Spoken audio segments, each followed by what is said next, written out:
This is On the Market, a Bigger Pockets podcast presented by Fundrise.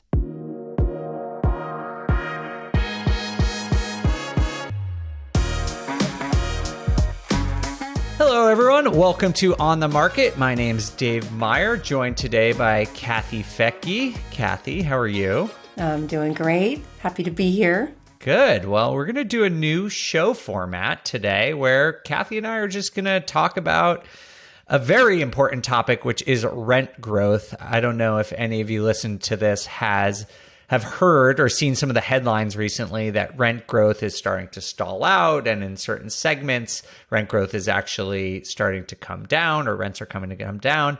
And there's a lot of noise out there, so we're going to try and make sense of what's actually going on in the rental market. How's that sound, Kathy? Sounds like a very good and important topic.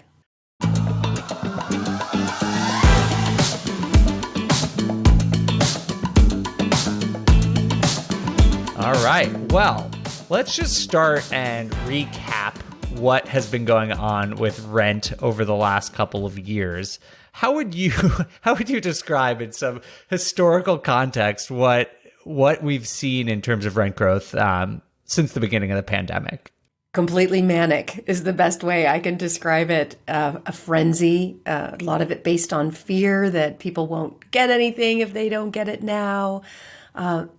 I've seen enough cycles now to know that people think the cycle they're in will continue forever, and don't see an end to it, or that cycles change pretty regularly, especially when they are caused by something rare like a pandemic. You know, this is going to obviously throw a wrench into typical cycles, and people started to think that maybe it was normal, you know, that low rates were normal for home buying, and that the frenzy and the lack of supply would last forever.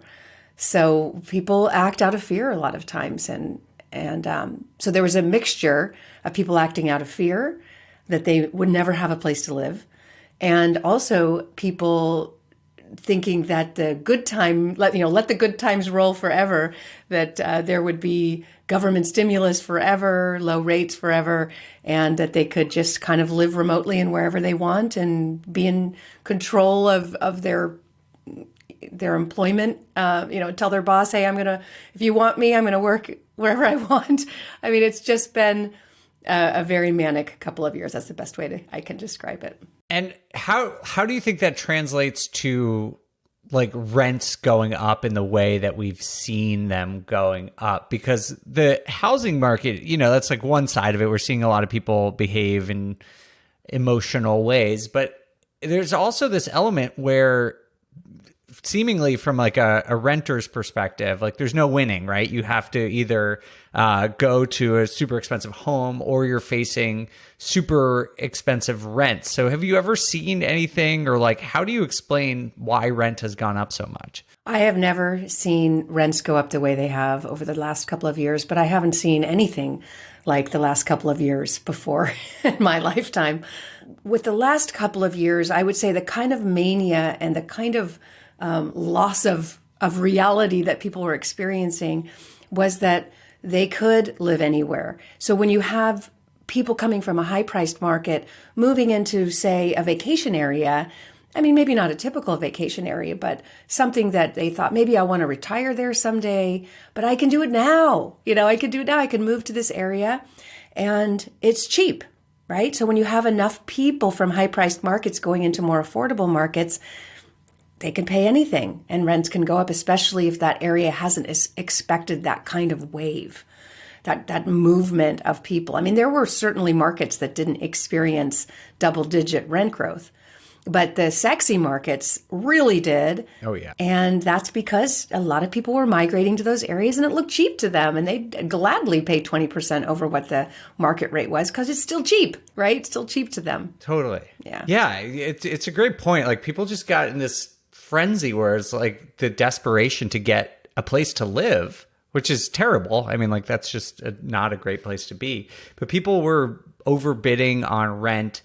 Just for some numbers here, on average, the rent in the U.S. went up somewhere between 25 and 35% over the last couple of years, which is much faster. I don't know about you, but like in Denver, where I have some rental properties, it took 10 years to get about 50% rent growth. And Denver was one of the fastest growing rent markets in the country. Now we're seeing that nationwide, like we got 30% rent growth in 2 years. It's just something that doesn't seem sustainable. And I'm just I have some theories about what drove that other than the mania, but I'm curious, do you think there's like any macroeconomic, demographic, any other issues that sort of drove this behavior? Oh, absolutely. I mean, absolutely. After the last Great Recession, when builders were wiped, like literally just wiped out from that, they were in no hurry to go build more supply at a time when the demographics were really shifting. And this very large group of millennials, I know we've talked about this so many times, between the age of who are now 29 to 34 and forming households. That's the largest segment of the millennials. We're just coming to household formation age starting in 2020.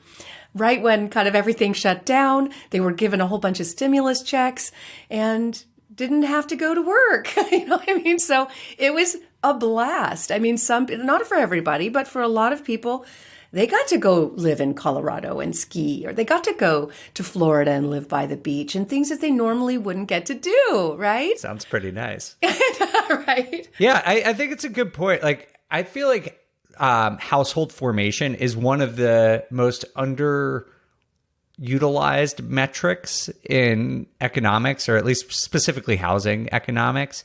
And we've talked a lot about that, to your point, about how millennials, not only are they big demographic, that matters, but how many of them are going out and trying to start their own home or their own family is equally, if not more important. Because, I mean, I know, for example, for me, when I'm a millennial, and for the first many years I was out of college, I lived with a roommate or several roommates.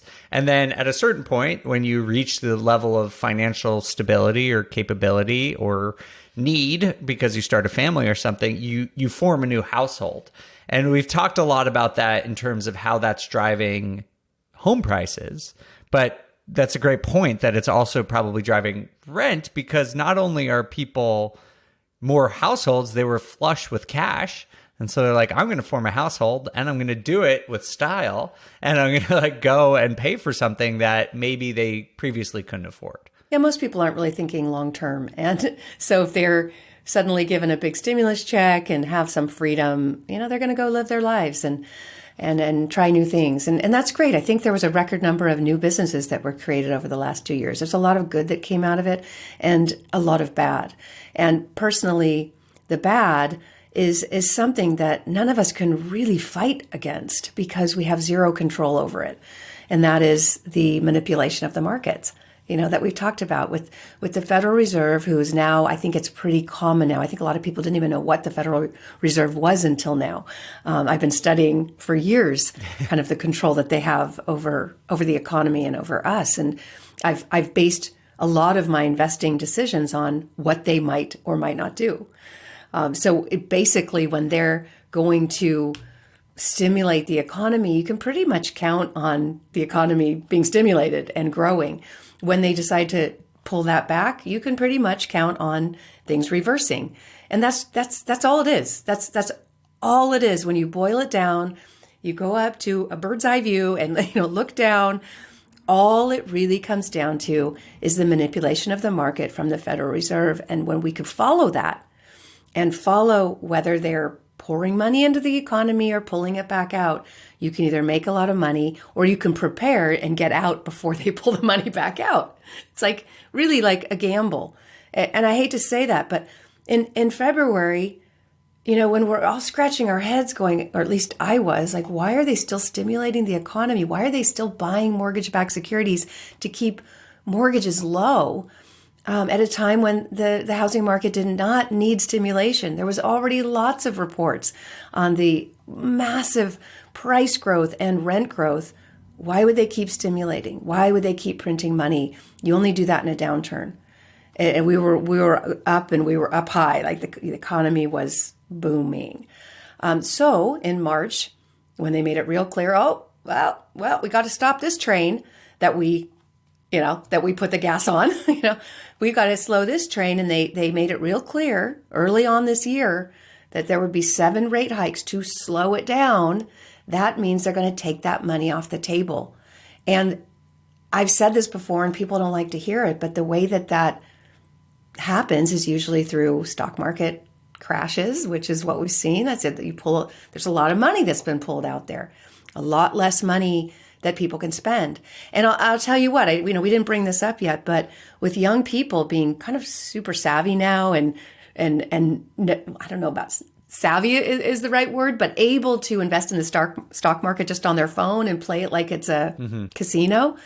And you're watching your money grow, and you take some of that out and you spend it, and you live big, right? There was, I had a friend that I surf with who's like, I want to invest in real estate, and but I only have 40 grand, and I was like, well, you can do that, but I was kind of telling him the returns you can usually get from a $40,000 cash investment. And he's like, nah, he put it into Tesla stocks. I saw him a year later, and he's like, I made 400,000. Oh my God. So yeah, but now where is he? He's still like probably still up a lot. I mean, it's still up way before where it was. Yeah. I sold Tesla stock in 2020. Not all of it, but way too much of it. That is a very big regret of mine. Yeah, I mean, that's the kind of mania we were experiencing over the last 2 years. And it was exciting, right? And there was money to go do these things and to get these Airbnbs up and running. That's part of the reason why rent growth went up, is when you have that much money circulating. And it was $7 trillion extra dollars, right? The amount of money circulating in the last 2 years, the extra money, was 50% of what had been there. And it was the amount of money that was circulating completely, entirely in 2007. So $7 trillion added, and people were having a good time who could get their hands on that money. And like I said, just invest in something and have it go up 10x. I mean, that's amazing. Why would you not gamble it? Yeah, I think it's interesting because we associate Fed action with housing prices, but not necessarily always with rent. But if you look at the pace of rent growth over the last couple of years, it follows the stimulus like pretty carefully. Like at first, even though rents went down, rent actually dropped for the first few years of COVID. But then it just kept going up like linearly, like a true hockey stick. Like if you're watching this on YouTube, it just went straight up the charts. But then, when they started to pull off the gas, you see that rent growth started to peak around February, March, when people started to realize that the party was coming to an end and we were no longer going to be in this like crazy accelerated economy where money was flowing around and people could pay for everything because their crypto or their stocks or their stimulus checks are enabling them to pay more for rent. And I think that's what we're starting to see. So as of now, we are starting to see rents, the pace of growth for rent really start to come down. Back in February, it was up 17% year over year, which is just insane. But now we're still up 11% year over year, which is still really, really high. But what sort of the impetus for this show was, and why we wanted to talk about this now, is because some data has come out that rent is starting to go down. And I got a lot of questions about this, like, oh, is rent crashing? And let me just first explain that rent going down in September is normal. That is what's supposed to happen. Just like in the housing market, this type of pricing is seasonal. It always peaks over the summer. That's when most people are moving. That's when there's the most demand for apartments. And then starting in September, October, things trail off. If you've ever tried to lease an apartment over the winter, it's pretty tough. There's not a lot of tenants looking to move at that point. So you might have to drop your prices. So seeing rent come down in September of 2022 is actually, in my mind, kind of a good thing. Like, this is a sign that we are actually returning to normal seasonality, and it's still up 11% year over year. So, Kathy, what do you make of it? Like, does this worry you, or are you sort of on my side of things here, thinking that this is like actually maybe a great thing? It's a great thing. It's a great thing. Homelessness has increased, and people have been complaining about rents going up 20% in certain areas, 30% in some areas. Absolutely unsustainable, not healthy. Again, a lot of that, like let's take Phoenix or Austin, a lot of that was California money that, hey, you could double the rent. It could have gone up 100%. It would still be it's like super cheap for people coming from California. So I will blame a lot of it on Californians taking their money and going to cheaper markets. It's always you guys. It's always the Californians just screwing things up for everyone. You know, New Jersey and New York helped a little too. You know, but it's, again, these areas where, you know, someone your age is like, I could live in San Francisco where they have apps showing the poop on the street, right? It's like become a kind of a dirty city. And, or you could move to Phoenix or Austin. I mean, where a lot of millennials are moving. These are the places they're moving. They're cool. They're fun. There's things to do. There's young people. You know, you're not gonna probably move to, I don't know. I'm trying to think of a place. Jackson. I always pick on Jackson, Mississippi, but that's not on the map, right? That's not the city that you're hearing about. Not a lot of young people moving there. Never makes one of the lists. It's never at the top of the like Make the list. Migration lists. Yeah, never been to Mississippi. People invest there because it's stable. It's stable, right? Doesn't really change at all, no matter what's going on. Yeah, I don't know. But yeah, so I think I'm with you. I mean, obviously, like it makes sense that things are starting to cool down now. Do you worry though that rents are going to start going down in like some non-seasonal way, where we actually are going to see, you know, cash flow for existing properties start to decline? I'm not worried. I welcome it. You know, I have to look at this data as a human versus an investor, right? Because what matters most is the health of our country and of the families that live in this country. And, you know, rent needs to stabilize. It can't keep going up like that, just like home prices can't either. And it was definitely stimulus based. So we're just coming back to where we should be. Now, at the same time, wages have gone up.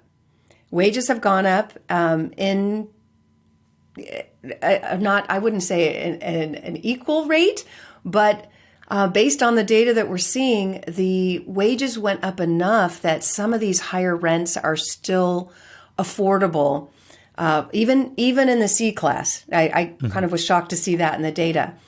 C class apartments tend to get hit hard during recessions because that tends to be a group of people that are more transient. They have you know, look at what happened during COVID. You know, it was those jobs that got hit the hardest for sure, and anything in hospitality. Of course, they were helped out through the stimulus. But now that those jobs are coming back and wages are up for a lot of people, surprisingly, they're able to afford rents in a lot of markets because of the higher wages. But seeing the rent growth slow down is a wonderful thing. It's a good thing, and we should be rejoicing over that for our country. We should be rejoicing that home price growth has slowed down, because a year ago we had a different conversation about that. We didn't know when it would slow down, and people were scared they wouldn't have a place to live. There was nothing on the market in some areas. When my daughter bought, she's a typical millennial, age 30, with a baby and a husband and 2 dogs. And there were 2 properties available in the area that she wanted to live. Two. And maybe 2 for sale and 2 for rent in the price range she could afford. So that's a scary time, right? It's like, are you going to live with mom and dad with your 2 dogs and your kids? I mean, you know, what are people going to do? So that was the story last year. The Fed came in, turned on the lights, took the stimulus away. And here we are going, oh, okay, things are going back to normal. The headline is different. It's a better headline. It just depends on how you want to interpret that. As an investor, you better be playing defensively. you better not be writing up your pro formas thinking that it's going to be anything like the last 2 years. It's not. And if you, same with home prices. There are going to be areas that where there's still just not enough supply for demand, and where it's still affordable enough because people moving there or living there still have high salaries, like North Texas. That's one of the areas we're looking at. $100,000 jobs moving there. We're still buying homes for $200,000. So, the numbers work. But as investors, when you see these headlines, you need to be careful. You need to be cautious. You need to make sure that your pro formas make sense and that the average person in the area can afford your rent. Yeah, that's a great point. I think that when investors who are looking for existing properties see this, they think that their rents can decline. And that might happen, to be honest. Like, I think there's a chance that happens. But just to ease people's mind, if this is one of you, it is unlikely that rents will fall that far. Unlike housing prices, rent prices are pretty sticky. Like, if you looked at what happened in the Great Recession, housing from like peak to trough, so the highest it was, during the mid 2000s to the lowest it went, or it bottomed out in about 2011, housing prices dropped 27%. So that was very significant. That is a genuine crash. Rent prices during that time, the worst they went down was 6%. So we're talking about a whole different scale here. So even if, I think most people don't believe that even the price correction for homes will be 27%. But even if it were that bad, rent might only go down a couple percentage points. It's probably very unlikely that we see double-digit rent drops because, like we were saying, like, people formed new households. And although there was actually an article in the Wall Street Journal yesterday talking about how some people are moving back in with their parents or moving back in, with a roommate, they didn't really provide any data about that. So it's hard to know, but I, just knowing from personal experience, think people are very reluctant to go back in, live with their parents. That's sort of like a thing of last resort right now. And right now, people are still employed. Like, we haven't seen an uptick in job losses. So I think it's inflation is hurting people's spending power, but I think it's unlikely that we're going to see just like a very significant drop off in demand for rentals at any time soon. Yeah, at the end of the day, it always comes down to supply and demand,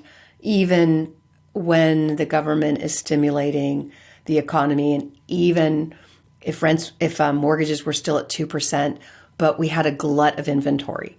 Let's just say that we had the amount of inventory we had in 2007, which is nearly three times what we have today. It was over 3 million, and mortgages were still at 2%. There might not be the kind of price gains that we've seen. There still would be, right? Because people decide, well, if mortgages are 2%, I'll take 3, right? I'll take 4 houses. I'll have one in each city that so people get greedy, and want more than one. But it comes down to that. We still have a supply issue. We still had a decade of slow building because, like I said earlier, builders got wiped out. That is how I got started syndicating. Back in 2009, I had a 40-year veteran developer come to me and say, do you know how to raise money? And I'm like, no, I've never done it. He's like, well, figure it out, because he would walk into B of A.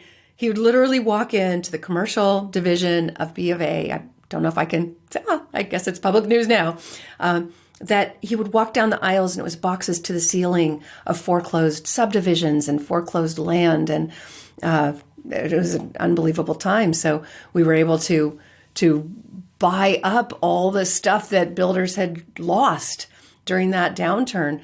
And it made sense for us because we were paying 10 cents on the dollar. But you could see why those builders weren't in a hurry to come back.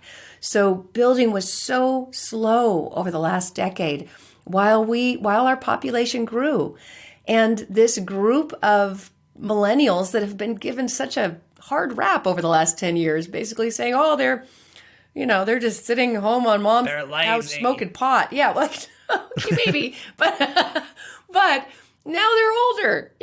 I think anyone who was judging them should ask what they were doing when they were in their early 20s, Now this millennial group is older, and it's a huge demographic, and there just simply wasn't supply created for them. Add to it, the baby boomers living longer, feeling healthier. Totally. It's a really, yeah.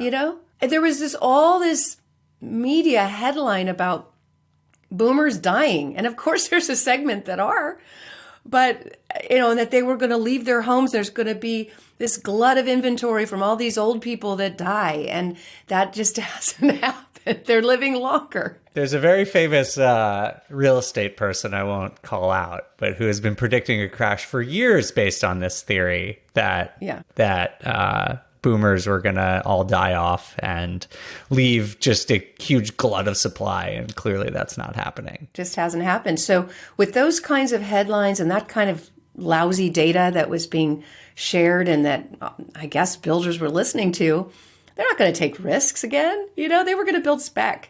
And so it's just, we're behind on supply. I see comments a lot of times on the On the Market podcast of people saying, what do you mean? Like there is more supply. Thank goodness there's more supply, but kind of not really. Like it just moved down again, right? At least in the new, in home sales, the inventory just went down again. So it's not better. That there's a little bit more inventory in rentals. And I don't know what you saw on that data, but actually absorptions and occupancy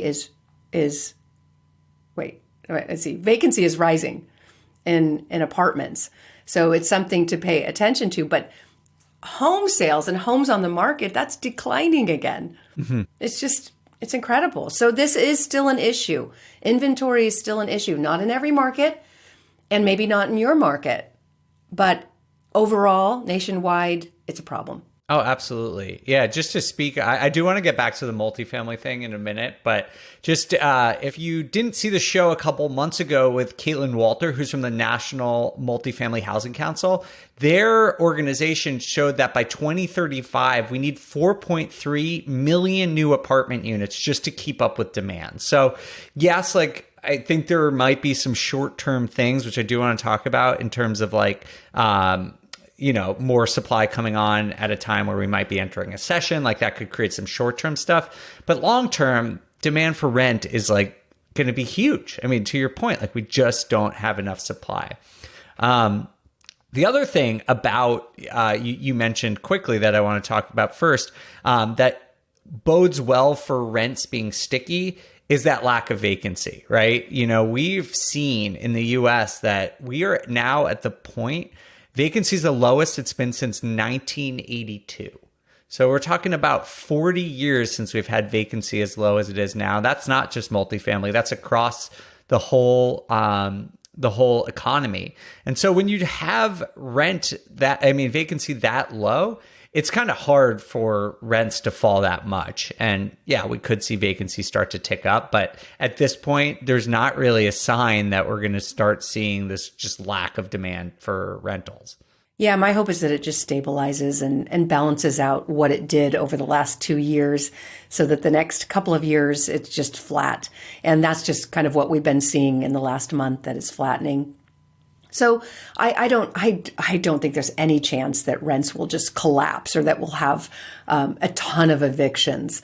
That is, again, unlikely, although it is very sad that homelessness has increased. And I will 100% blame that on the Fed. I will for all the stimulus, because that really separates the haves and the have-nots. Those who do not own hard assets like real estate are just, it's going to be hard to keep up. It's going to be hard to keep up with inflation. Inflation, they will never tame it. It's never been tamed. Just look at prices of anything. Yeah, they target 2 to 3%. They want some inflation. They want inflation. Yeah. Yeah. So I totally agree. Yeah, a low interest rate environment like this just it inflates asset prices. It's just a fact. And so to your point, we've been in a 12-year low interest rate environment, 15-year low interest rate environment. That's going to really create a lot of wealth inequality for the people who do own assets like real estate and the people who don't. Yeah, and I imagine those people will start to move to more affordable areas. which is again why one of our strategies right now is to focus on those markets. Just steady Eddie markets, the markets that don't do too much. That's kind of my safe place during times like this. Jackson, Mississippi. Well, maybe not. I still want to see growth. Like I want to know something cool is happening in that area. There's got to be a big university or, big hospital. Like again, Cleveland is a market that we talk about sometimes. Huge medical industry. That's important. We know we do have aging baby boomers. They won't die, but they're going to stay alive forever and want hospitals. Yes, exactly. Well, no, I totally agree. We wouldn't just want to go anywhere. But I think part of the challenge here is that the demographic shifts are creating, like everyone wanted to move to Austin, to Portland, to Boise, like rents going up crazy there. And a lot of these markets, it's been above the normal level, but it's not been double digits every year for the last 2 years. I'm sure, I don't know what Cleveland was off the top of my head, but it wasn't 30% a year. I can tell you that much. Exactly. It did go up, but yeah, definitely. And it was already cheap, right? So going up 10% in a market like that is still pretty darn affordable. Yeah, that's probably not so different from wage growth over the last few years. True. So before we move on to the multifamily stuff, because I want to pepper you with some questions there because I'm curious. But just so people know, I did do some analysis and we have a data drop for you guys. So if you're curious about what rent is doing in your market, we have a data drop that shows for the top 100 markets, largest markets in the US. It's going to show you how rent has performed over the last 5 years. We're going to talk about, it shows you month over month and year over year changes. You can get that by going biggerpockets.com/rental data. Again, that's top 100 markets, all this amazing data for you. Definitely go check it out. It's free. There's no reason not to do it. biggerpockets.com/rental data. But I wanted to see if there are any markets that are actually declining, not just month over month, because remember, seasonality, not surprised, things are going down month over month, but year over year. And there were actually 4 markets that were. I think I made you guys guess on a recent one, but the number one was Spokane, Washington, went down 6%, which I don't know much about Spokane, but I know it was like one of those crazy boom markets over the last couple of years. Reno, Nevada, is the second one, which I have a friend who bought there at the peak and is very much regretting it right now. And then we have St. Paul and Minneapolis, which are kind of interesting because they implemented a couple of rent and price control things, and we're seeing rent start to fall down. So it's just those 4 cities. So 4 out of 100, personally, I wouldn't be too concerned about big drops. Yeah. I went to school in Spokane. You did? Whitworth College. Yeah, I know the area. What school? Whitworth College for 2 years. Yeah. Oh, cool. It was a small Christian college because I partied enough in high school that I just wanted to go to a college that didn't have it. Wow. I want to know high school Kathy. But I know Spokane, and it's, it's just not a high income growth area. But I think that nearby in Coeur d'Alene which has gone nuts too. Went crazy. So Spokane is really just not that far from there. And there were definitely some new businesses moving into Spokane, but I think it was more of a investor frenzy would just be my guess there. Totally. And one of the things I think people get wrong sometimes is like when we see like, oh, people are leaving big cities like Seattle, the vast majority of them stay within the state. It's like we assume, and you do see people moving to Austin or to Las Vegas or whatever, but most migration is intra-state migration. And so I'm just guessing, but I would think like people are tired of Seattle prices, making a great income. I've heard that area of Washington's really beautiful, so maybe people are just moving there with their Amazon salaries and moving to Spokane, like you were talking about. Yeah. Yeah, I mean, it's a quick drive over to Coeur d'Alene. You can still enjoy that and not have to pay those prices. Yeah. But I think that's really, it's really the millennial cities that popped the most because, again, it's such a big demographic and so high paid. So many of those young people have, really high salaries and could go live quite a nice life in some cool, hip areas. Totally. So those were only the 4 markets that went down, but 96 are still going up, at least on a month over a year over year basis. And if you're curious, do you have a guess about. I wrote out the top three. One of them's kind of obvious, and two of them are sort of obscure. What do you have any guesses? Still growing very quickly. I'm looking at my notes and I'm not sure. Miami? That's number three. Very good. All right. 27% still. 27% year over year Miami. That's crazy. But that was actually three. So Lubbock, Texas. You know a lot about Texas. Where's Lubbock? I actually have a good friend who owns a ton of rentals in Lubbock. I'll have to ask him. It's kind of, I think, oil related. Oh, okay. Which is not surprising. Like West Texas? I don't know. Mm-hmm.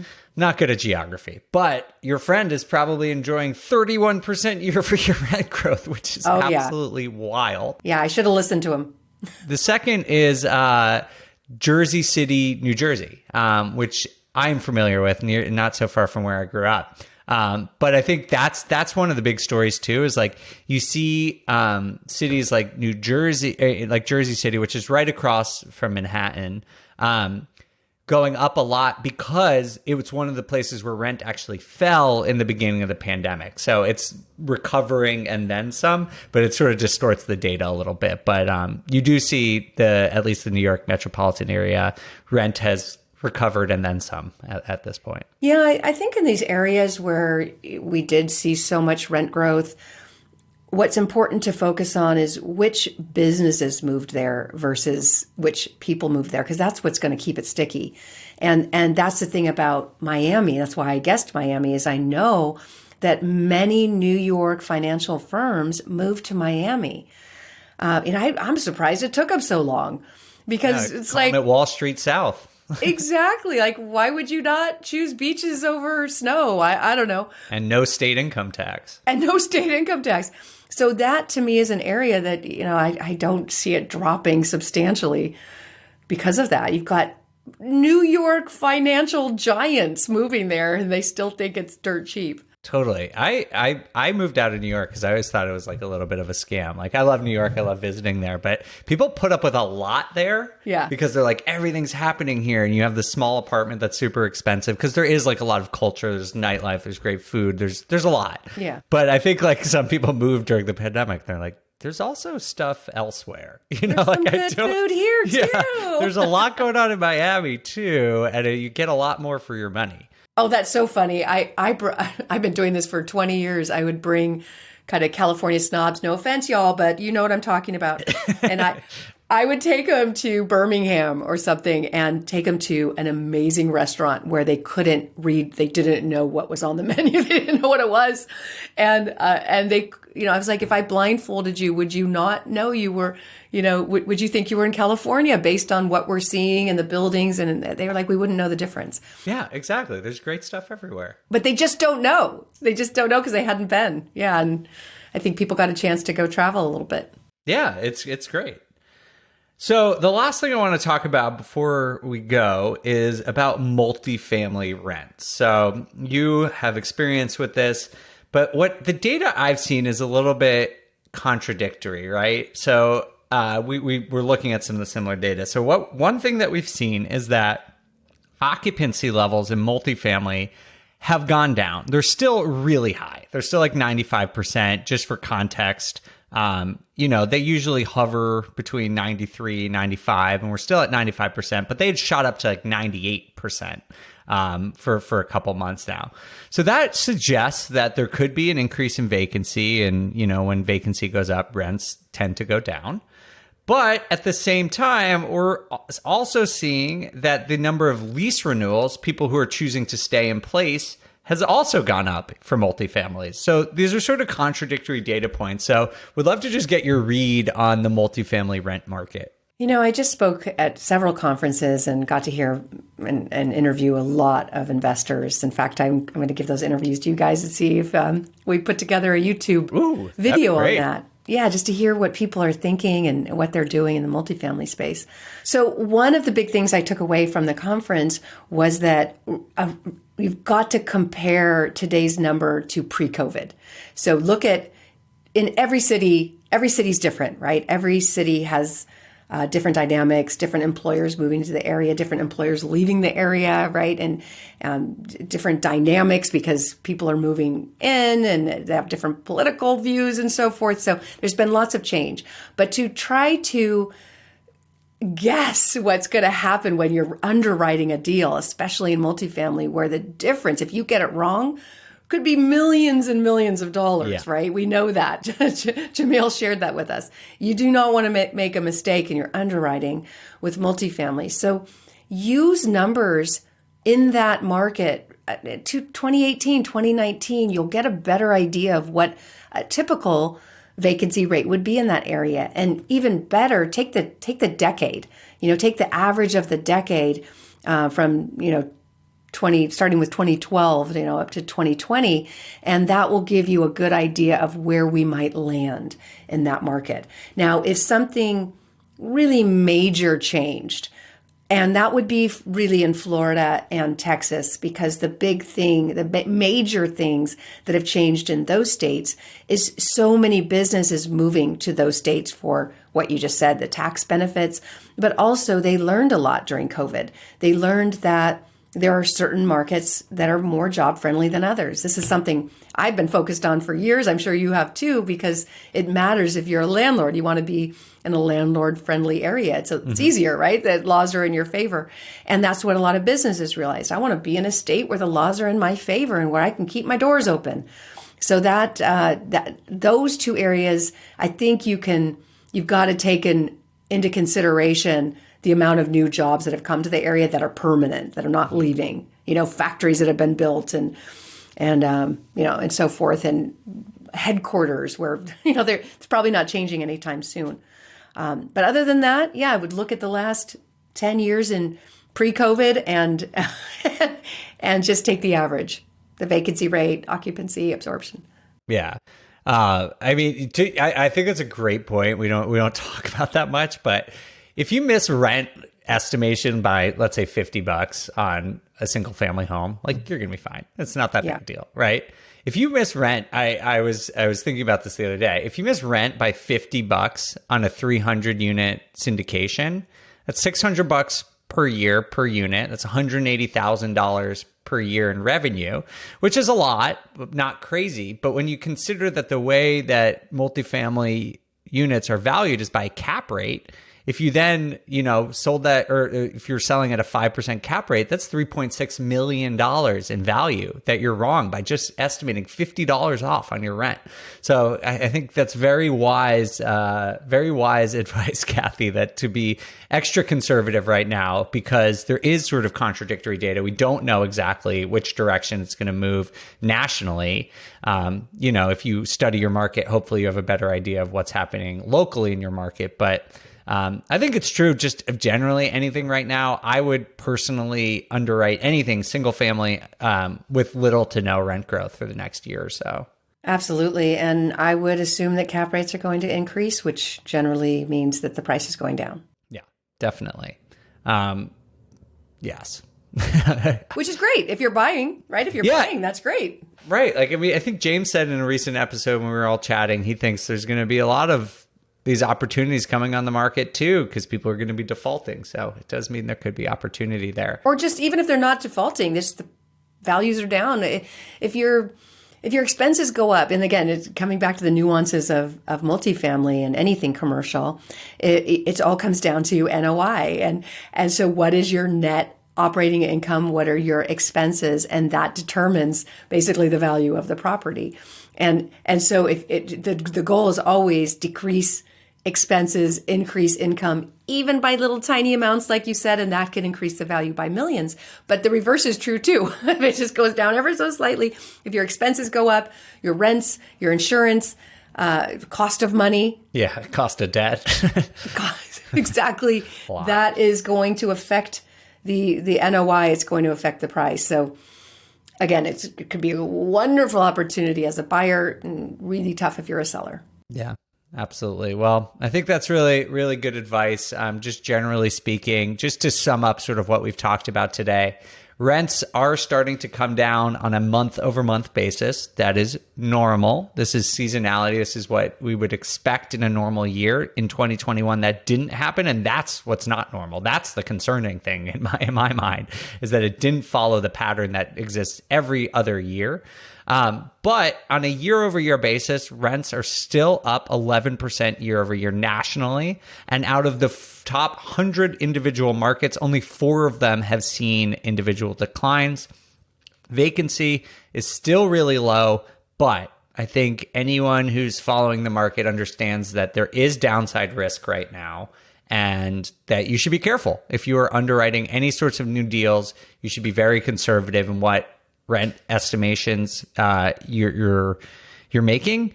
And I think like for a couple of years, like it honestly, people were buying a deal being like, oh, it's not going to cash flow this year, but next year it's going to cash flow. And that probably actually was true for 1 or 2 years, but like I would not do that anymore. Like that is not wise. I would be very personally recommend being conservative, because you probably can be, because home prices are probably going to come down in many markets, and rents are a little bit stickier. So cash flow prospects are going to be better. And I would recommend just being patient for that.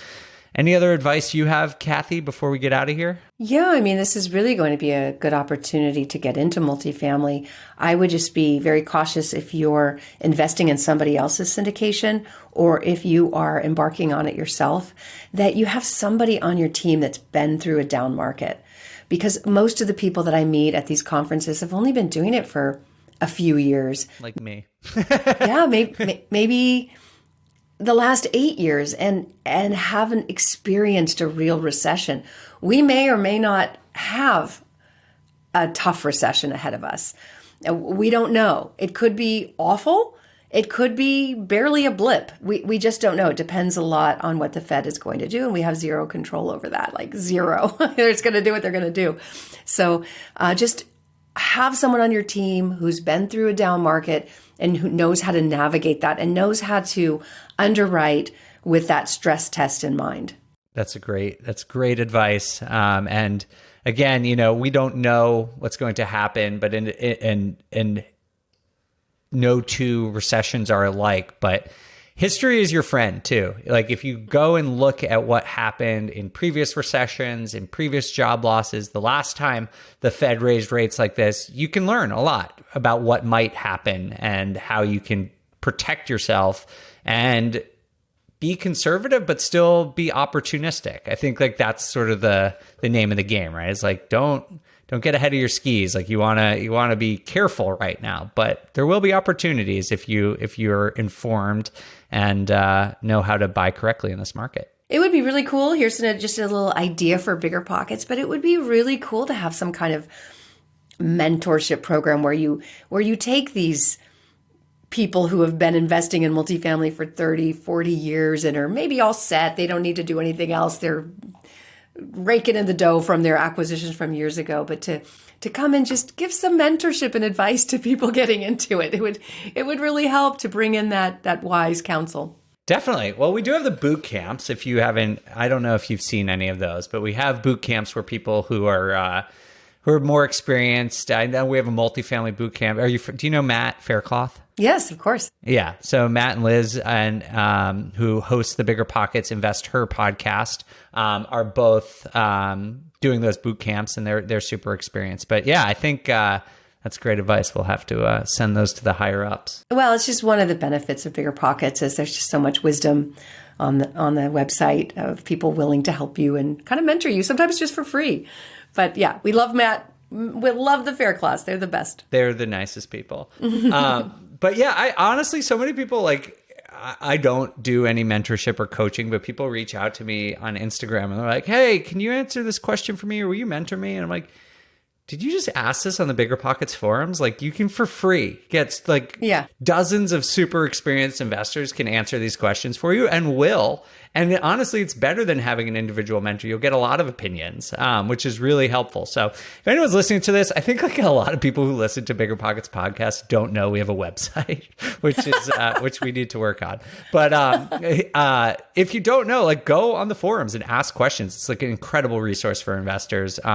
And to Kathy's point, you can ask people who have been through these types of situations before how they would handle individual, your circumstances or just approach this type of market. Very great advice. You can even just put the deal that you're thinking about getting, maybe not the address because someone might snatch it from you, but just, you'll get so much input. It's really an incredible resource. Absolutely. And also, if you're on the website, download the free data drop that we're giving out this week. It is biggerpockets.com/rental data. It's free and you should absolutely do it. Kathy, thank you for being here. If people want to reach out to you for your sage advice, where should they do that? Oh, thank you. You can always reach me at Kathy Fedke is my Insta, but also realwealth.com is our company where we help people acquire investment property nationwide. And my syndication company is growdevelopments.com. All right, great. And I am Dave Meyer and at The Data Deli is where you can find me on Instagram. Thank you all so much for listening. This has been On the Market, and we'll see you next time.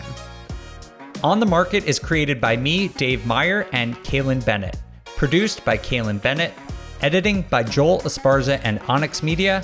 Research by Pooja Jindal. And a big thanks to the entire Bigger Pockets team. The content on the show On the Market are opinions only. All listeners should independently verify data points, opinions, and investment strategies.